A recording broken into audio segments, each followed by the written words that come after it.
जब करप्शन की गजब कहानी, मैं बात कर रहा हूँ इस्लामाबाद में मौजूद सीडीए डिपार्टमेंट की। जो सीडीए डिपार्टमेंट जहाँ हम ये देख रहे हैं कि इस्लामाबाद की पूरी प्रॉपर्टीज़ को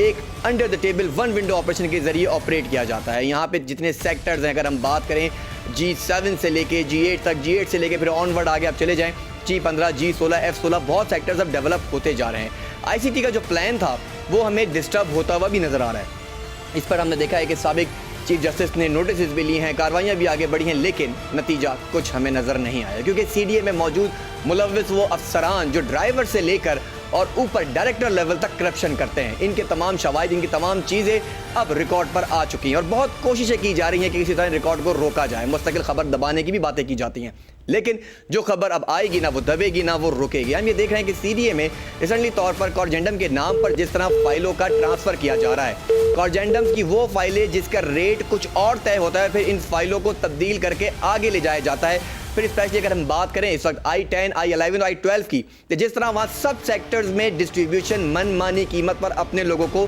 फराहम की गई है, तो ये एक सवालिया निशान है चेयरमैन सीडीए के लिए भी। आप खुद कमिश्नर इस्लामाबाद भी हैं, लेकिन समझ में ये नहीं आता कि इतनी करप्शन के बावजूद वहाँ रोकथाम क्यों नहीं हो रही है। हम ये देख रहे हैं कि एक निचले लेवल का ड्राइवर, जिसकी हम बात करते हैं ज़फ़र की, अगर हम बात करते हैं आफ्ताब जाफरानी की, हम बात करते हैं समीर चौहान की, हम बात करते हैं deputy director state Rana Farhan साहब की, ये वो लोग हैं जिन्होंने करप्शन का बाजार गर्म किया हुआ है। तमाम वो फाइलें जो इस वक्त रिकॉर्ड पर हैं, उसमें प्लॉट्स नंबर्स हैं, उसमें चीज़ें हैं, ये वो पेपर्स हैं जो इस वक्त मेरे हाथ में हैं, ये वो फाइलें हैं जिसकी करप्शन की कहानी अपने हाथों से बोल रही है। और इस वक्त वहाँ पे जो सिक्योरिटी डिपार्टमेंट है, जिसके हेड है मन्नान साहब, उनके पास तकरीबन अभी भी इस माह और गुज़श्ता माह तकरीबन 8 से 10 फाइलें ऐसी हैं जो जाली बोगस पकड़ी गई हैं, लेकिन इन फाइलों के ऊपर कोई कार्रवाई नहीं हो रही है। स्क्रीन पर मौजूद ये वो एफआईआर की कॉपी है जो इस वक्त एफआईए में मेंशन है, लेकिन गिरफ्तार मुल्जिमान आगे अपना अपना काम कर रहे हैं। रिश्वत बाजारी भी गर्म है।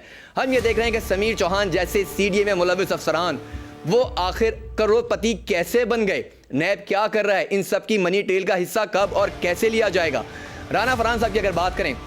तो 2017 में जिस तरह आप डायरेक्टर लैंड थे और अब इस वक्त आप डायरेक्टर स्टेट हैं, आपको HRD भी किया गया 2018 में, उसके बावजूद इसके हम ये देख रहे हैं कि जिस तरह NDCs भी हो रही हैं तमाम डिपार्टमेंट्स की मिली भगत के साथ और बैक डेट्स पे सिग्नेचर्स होते जा रहे हैं, तो ये करप्शन की कहानी कैसे ख़त्म होगी। तमाम तर सबूत, तमाम तर शवाहिद मज़ीद खबरों के साथ आपके साथ शेयर करते रहेंगे। इसके हम ये देख रहे हैं कि सूरत हाल बिगड़ती जा रही है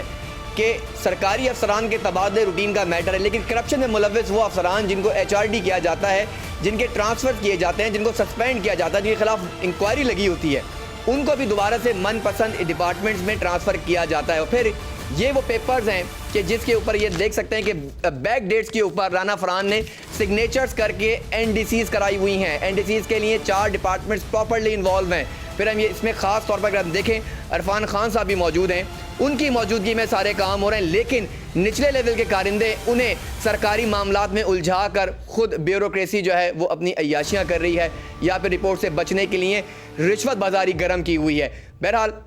इस वक्त केस नवीद इलाही साहब के पास भी जा चुका है, हमने उनसे भी रब्ता किया है, उनसे भी तमाम डिटेल्स डिस्कस की। उन्होंने गारंटी श्योरिटी करवाई है कि इनके खिलाफ कानूनी कार्रवाइयाँ अमल में लाई जाएंगी और जो इस माह जो 8 फाइलें इस वक्त जाली सीडी में पकड़ी गई हैं, ये किसी तौर भी सिक्योरिटी डिपार्टमेंट से मनान से क्लियर होकर आगे नहीं जाएंगी।